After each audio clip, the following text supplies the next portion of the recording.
नमस्कार, मैं अंजलि मिश्रा। स्वागत है आपका द न्यूज में। महबूबा मुफ्ती को बड़ा झटका लगा जब उनकी बेटी के पासपोर्ट को जो है डिनाई कर दिया गया अथॉरिटीज की तरफ से, जहां वो ये आरोप भी लगाते नजर आए कि उनके पासपोर्ट को इंटेंशनली जो है नहीं उन्हें दिया जा रहा है, क्योंकि उनको पासपोर्ट जो है रिन्यू करना है 2022 तक जो उनका पासपोर्ट था, अब उसे रिन्यू करना है, लेकिन वो रिन्यू नहीं किया जा रहा है। वहीं दूसरी तरफ महबूबा मुफ्ती ने जिस तरीके से घाटी में यानी कश्मीर में जिस तरीके से बुलडोजर द्वारा कार्रवाई हो रही है, उस कार्रवाई पर टिप्पणी की और उन्होंने कहा कि बुलडोजर की कार्रवाई करके बीजेपी कश्मीर को अफगानिस्तान बना रही है। की बात यह है कि जो लोग क्रुक्स हैं, जिन्होंने फ्रॉड किए हैं, जो स्कैमस्टर्स हैं, जो कॉनमैन हैं, उनको 45,000 हेक्टेयर्स लैंड दिया गया और जम्मू कश्मीर में अपने ही लोगों को अपनी ज़मीनों से निकाला जा रहा है, ये कह के कि ये एंटी एनक्रोचमेंट ड्राइव है। एंटी एनक्रोचमेंट ड्राइव नहीं है। पहले तो हम सोचते थे कि जो इसराइल करता है फ़लस्तीन के साथ, शायद बीजेपी ने वहीं से सबक सीखा है। अब तो लगता है वो भी नहीं है, तो उससे भी आगे चला गया है। ये तो फ़लस्तीन से लेके अब अफ़गानिस्तान बनाना चाहते हैं जम्मू कश्मीर को। मैं इसलिए कंपैरिजन करती हूँ कि जो बीजेपी की सरकार है, it is behaving like an East India Company in Kashmir, in the country, whole country. Why only Kashmir? मैंने कहा एक संविधान, एक विधान, एक प्रधान के बाद अब one country, one religion, one language का इशू चल रहा है। संविधान कहाँ रखा इन लोगों ने? संविधान की कोई जगह नहीं है इस वक्त। जो संविधान की बात करता है उसी को, और जो 370 तोड़ा वो कौन से संविधान के मुताबिक तोड़ा? सुप्रीम कोर्ट की रूलिंग है बाज़ाब्ता 370 के बारे में, इन्होंने तो उसको भी अनदेखा किया।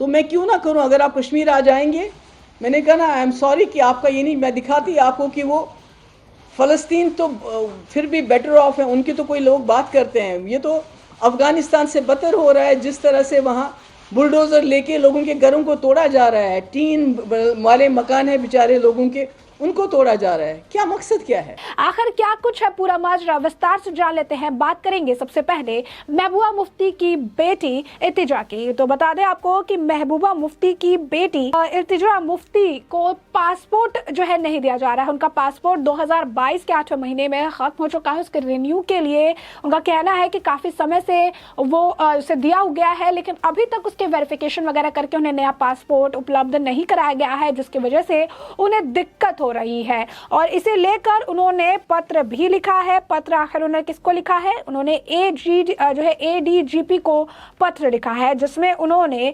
बताया है कि किस तरीके से इंटेंशनली उनके साथ जो है ये किया जा रहा है और क्या कुछ वो कह रही है। विस्तार से हम आपको बता देते हैं।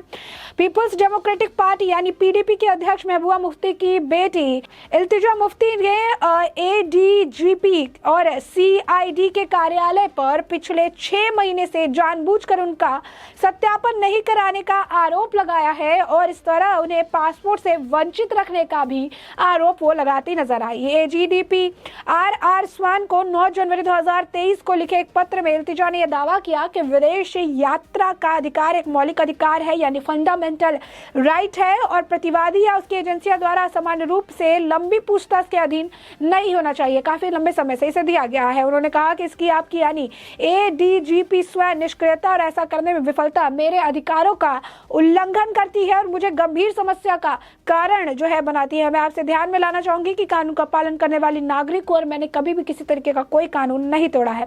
पत्र के अनुसार इल्तिजा पासपोर्ट पिछले साल समाप्त होने वाला था और उन्हें 8 जून 2022 को पासपोर्ट के नवीनीकरण यानी रिन्यूअल को लेकर आवेदन किया था। पत्र में लिखा गया कि मुझे निराशा हुई, मुझे अभी तक नया पासपोर्ट नहीं मिला है। मैं कई बार ऑनलाइन अपने आवेदन का पता लगा और अभी तक बडगाम जिले के एसपी कार्यालय के भौतिक पुलिस सत्यापन के लिए लंबित है।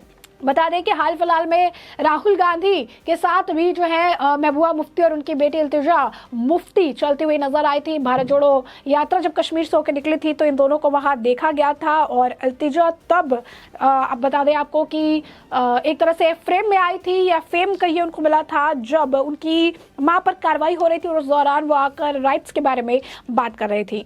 अब दूसरी तरफ बात करते हैं कि महबूबा मुफ्ती का क्या बयान है। आखिर महबूबा मुफ्ती बुलडोजर की कार्रवाई को लेकर क्या कुछ कह रही हैं। बता दें उनका कहना है कि कश्मीर को अफगानिस्तान बना दिया गया है। वो बीजेपी पर आरोप लगा रही है यही महबूबा मुफ्ती है जिनके कांग्रेस के लिए मीठे बोल होते हैं तो मोदी सरकार पर निशाना साधती नजर आती है। भारत सरकार के किए गए हर काम से इन्हें तकलीफ होती नजर आती है। कई बार इन्हें नजरबंद भी किया जा चुका है और इसी वजह से एक बार फिर वो बीजेपी के खिलाफ जहर उगलती नजर आ रही है। आखिर क्या कह रही है महबूबा मुफ्ती? जम्मू कश्मीर की पूर्व मुख्यमंत्री और पीपल्स डेमोक्रेटिक पार्टी यानी पीडीपी के नेता महबूबा मुफ्ती ने कहा कि बुलडोजरों से घरों को गिराकर बीजेपी ने राज्य को अफगानिस्तान में बदल दिया है। राज्य में चलाए जा रहे अतिक्रमण विरोधी अभियान को लेकर केंद्र पर निशाना साधते हुए मुफ्ती ने कहा कि बुलडोजर की वजह से आज कश्मीर आपको अफगानिस्तान जैसा दिखेगा। मुफ्ती ने यह भी कहा कि भाजपा के शासन में जम्मू कश्मीर की आर्थिक स्थिति खराब हुई है। उन्होंने कहा कि जम्मू कश्मीर ही एक ऐसा राज्य या केंद्र शासित प्रदेश था जहां लोग सड़क पर नहीं सोते थे, जहां लोग मुफ्त राशन के लिए लाइन में नहीं खड़े होते थे। जब से बीजेपी आई है गरीबी रेखा से ऊपर रहने वाले लोग भी इसके नीचे आ गए हैं। उन्होंने आगे कहा कि बीजेपी जम्मू कश्मीर को फिलिस्तीन और अफगानिस्तान जैसा बनाना चाहती है। जम्मू कश्मीर की तुलना फिलिस्तीन और अफगानिस्तान से करते हुए उन्होंने कहा कि फिलिस्तीन अभी भी बेहतर है। कम से कम लोग बात करते हैं। जिस तरह से लोगों के छोटे छोटे घरों को ध्वस्त करने के लिए बुलडोजर का इस्तेमाल किया जा रहा है, उससे कश्मीर अफगानिस्तान से भी बदतर होता जा रहा है। उन्होंने सवाल किया कि छोटे छोटे लोगों के घरों को बुलडोज करने का क्या मतलब है, तो इसका जवाब आपको बता देते हैं हम। इसका जवाब ये है कि जिनके घर पे बुलडोजर किया जा रहा है वो अवैध तरीके से अवैध निर्माण है। किसी का होटल अवैध निर्माण है, कोई जो है पीडीपी नेता है तो कोई जो है कॉन्फ्रेंस नेशनल कॉन्फ्रेंस के नेता है, उनके घरों को आप कहिए उनके होटल्स को जो अवैध निर्माण है, जो उन्होंने अतिक्रमण करके रखा है, या फिर उन बिल्डिंगों को जो है आप कह सकते हैं बुलडोज किया जा रहा है जहां पर किसी भी तरीके से आतंकी तरीके से आतंकियों के साठगांठ की खबर आ रही है या वहां पर उन्हें ट्रेनिंग की बात सामने आ रही है, आतंकी फंडिंग का मामला सामने आ रहा है, आतंक से जुड़े हुए मामले में ये कार्रवाई की जा रही है ताकि घाटी में शांति बनाई जा सके। और इन बुलडोजर की कार्रवाई से पीडीपी प्रमुख महबूबा मुफ्ती को तकलीफ हो रही है, जो कि लाजमी है क्योंकि इनके वक्त में कश्मीर कितना अशांत था ये सभी को पता है और इसे जानने के लिए कुछ अलग से आप कह सकते हैं एग्जाम्पल देने की जरूरत नहीं है। अब उन्हें ये जो शांति है वो भा नहीं रही है। जो बुलडोजर किए जा रहे हैं उनसे तकलीफ हो रही है और ये जानती है कि बुलडोजर जो किया जा रहा है उसके लिए प्रॉपर वैलिड कारण दिए जा रहे हैं, नोटिस दिए जा रहे हैं, उसके बाद बुलडोज किया जा रहा है। कश्मीर के एलजी द्वारा भी एक्शन दिए जा रहे हैं। उन्होंने साफ तौर पर कहा है किसी भी तरीके का अतिक्रमण बर्दाश्त नहीं किया जाएगा और अतिक्रमित किए हुए और आतंक से साठगांठ या किसी भी तरीके से आतंकी फंडिंग का मामला होगा तो वहां पर सख्त से सख्त कार्रवाई की जाएगी, जो कार्रवाई की भी जा रही है और इसी बात से उन्हें तकलीफ हो रही है। वो अफगानिस्तान और फिलिस्तीन की बात करती है। अफगानिस्तान का हाल क्या है ये आप सभी देख रहे हैं। वहां पर किस तरीके से लड़कियों को पढ़ाना जो है बंद कर दिया गया, कॉलेज जाना बंद कर दिया गया है, वहां पर कब्जा कर लिया गया है। तो उससे वो भारत का कंपैरिजन कर रही है जो उनकी आप कह सकते हैं मूर्खता को दर्शाता है कि किस तरीके से अफगानिस्तान जो पूरी तरीके से अब मिलिटेंट्स के हाथों में है, पूरी तरीके से वहां पे मिलिटेंट्स रूल है, उसके साथ वो भारत को कंपेयर कर रही है जो कि सबसे बड़ा डेमोक्रेटिक आप कह सकते हैं देश है और जहां पर लोगों की चलती है ना कि किसी मिलिटेंट्स की। और ये बात महबूबा मुफ्ती कह रही है जिन्होंने मिलिटेंट्स के वक्त इस तरीके से जो है कश्मीर का हाल था, किस तरीके से वहां पर इनकी आवाज को भी दबा दिया जाता था, इन्हें भी बोलने का अधिकार नहीं दिया जाता था। जिस तरीके से पाकिस्तान के हाल थे ऐसा ही हाल यहाँ पर देखने के लिए मिलता था। लेकिन जब से केंद्र शासित हुआ, जब से इनका जो स्पेशल आर्टिकल है उसे हटा दिया गया, उसके बाद से आप कश्मीर का हाल देख सकते हैं कि कश्मीर घाटी में काफी शांति हो गई है। अब वहां पर गोले नहीं बरसाए जाते हैं, वहां पर गोलियां नहीं बरसती है। वहां पर राहुल गांधी गए थे और वहां पर झंडा भी फहरा के रहा है। यानी इतनी ज्यादा वहां पर शांति हो गई है और डर है कि आतंकवाद के ऊपर लगातार कार्रवाई की जा रही है, इसलिए आतंकवादी वहां पर जो है आप कह सकते हैं कि आतंक पूरी तरीके से वहां पर एक तरह से कमजोर हो गया है। और इसी कार्रवाई के तहत कि आतंकी बल को कमजोर करना है, किसी तरीके से घाटी में कोई दिक्कत ना हो, लोगों को कोई परेशानी ना हो, सुकून की और चैन की नींद और जिंदगी जी सके, इस वजह से मेक श्योर किया जा रहा है सख्त से सख्त जो है कार्रवाई की जाए और जो है लोगों को किसी तरीके की कोई परेशानी ना झेलने पड़े। बता दें आपको, महबूबा मुफ्ती ने यह भी कहा है कि जम्मू कश्मीर के ऊपर राज्यपाल मनोज सिन्हा दावा करते हैं कि अतिक्रमण विरोधी अभियान के दौरान गरीबों के घरों को नहीं छुआ जाएगा, लेकिन उनका संदेश जमीन पर नहीं सुना जा रहा है। टीन शेड वाले घरों को भी तोड़ा जा रहा है, क्योंकि टीन शेड घर के अंदर जो काम हो रहे हैं वो उसके पीछे का कारण है। कारण ये नहीं है कि वो टीन शेड का है या गरीब का है या अमीर का है, कारण ये है कि आतंकी साठगांठ या फिर आतंकी फंडिंग का मामला है, जिस वजह से उनको गिराया जा रहा है। अगर टीन शेड का भी है तो अतिक्रमित जमीन पर है, इस वजह से उन्हें गिराया जा रहा है।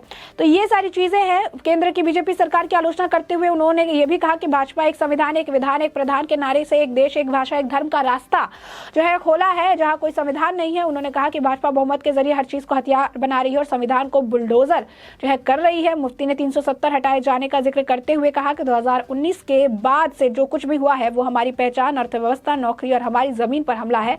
भाजपा हमारी नौकरियां, जमीन और खनिज आउटसोर्स जो है कर रही है। यही नहीं, आपको बता दें, जिस महबूबा मुफ्ती को बीजेपी खराब लग रही है और कह रही है कि बीजेपी ने जो है यहाँ पर इस तरीके से आतंक मचाया हुआ बुलडोज कर रही है, वही महबूबा मुफ्ती हाल फिलहाल में वो परवेज मुशर्रफ, जो कि पाकिस्तान के पूर्व राष्ट्रपति जनरल, रिटायर्ड जनरल थे, उनकी तारीफों के भी पुल बांधती नजर आई थी। उन्होंने काफी जो है इस पर तारीफ भी की थी उन्होंने परवेज मुशर्रफ के निधन पर कहा था कि वो ऐसे पाकिस्तानी जनरल थे जिन्होंने कश्मीर के मुद्दों को संबोधित करने की कोशिश की थी। और मुफ्ती ने दिल से जो है उनके लिए संवेदना जताया था और कहा था एकमात्र पाकिस्तानी जनरल जिसने वास्तव में कश्मीर मुद्दे को संबोधित करने की कोशिश की, जिस पर बीजेपी ने करारा जवाब भी दिया था और कहा था कि आखिर क्या थे और क्यों थे, इसके लिए इतिहास का पन्ना जरूर पलट लीजिएगा। तो ऐसे में हमने आपको ये पूरा मामला बड़े विस्तार से बताया कि पूरा मामला क्या है, और अब इस पूरे मामले पर आपकी भी जो राय हो हमें कमेंट सेक्शन में कमेंट करके जरूर साझा करें। धन्यवाद।